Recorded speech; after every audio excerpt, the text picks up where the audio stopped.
I was Rick Hellings, the Chief Executive of Smith City Group in Christchurch. Rick, this week you came out with your result, 62% increase in net profit, slight drop in same-store sales, but the profit result, in last year, how have you achieved that? To be honest, Warren, the main area has been cost out. We've concentrated on our store, every single store.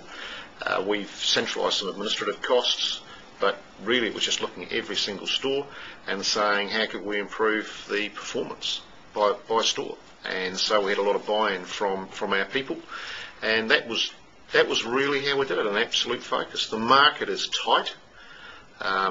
We're not seeing a great deal of growth in the overall market size, particularly the furniture and flooring, which is a big part of our business. Yes. That's been trading down at 2004 levels. We haven't. We've gained market share in that area.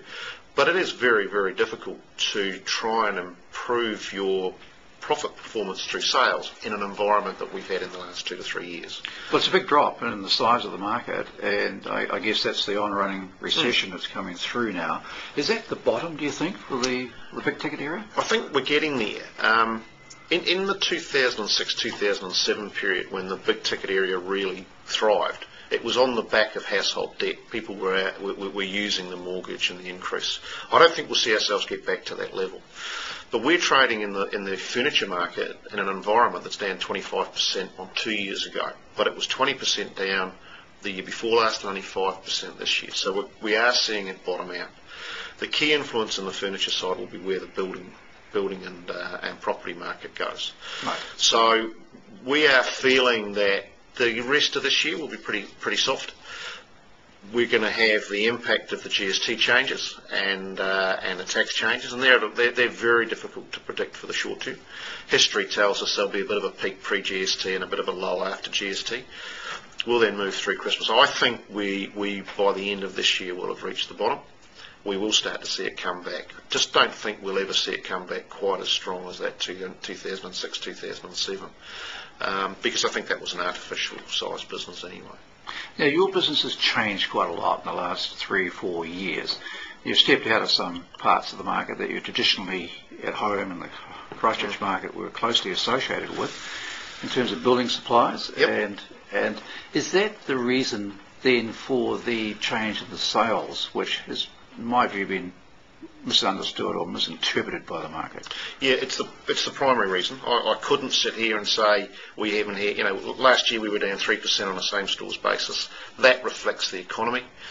But the major reason 2 or 3 years ago we were at 250 million and now we're at 225 million is because of the exiting of the building supplies business.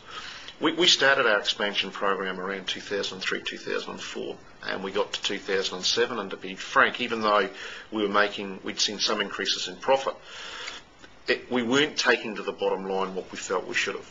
And you're quite right. We looked at our business and said, what should we be doing? Is the growth strategy correct? We determined the growth strategy was definitely correct, but there were key parts of our business where we weren't going to get the return that we should need or we needed. And the building supplies business was one. With the big players really focusing and concentrating on New Zealand and with Bunnings entering the market into New Zealand, 4 major nationwide chains, it wasn't realistic for us as a standalone Christchurch operation to believe that we could compete. So we chose to exit that business.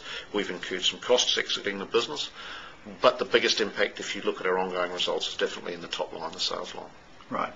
Now, the picture has also changed for you in terms of Smith City on the map. You're very much a national business now. Yeah, we're not in the Auckland market. We're deliberately not in the Auckland market at the moment. We feel that there are some major changes going on. There are changes in roading, for example. So how do you select the right place to be for a 5-year plan?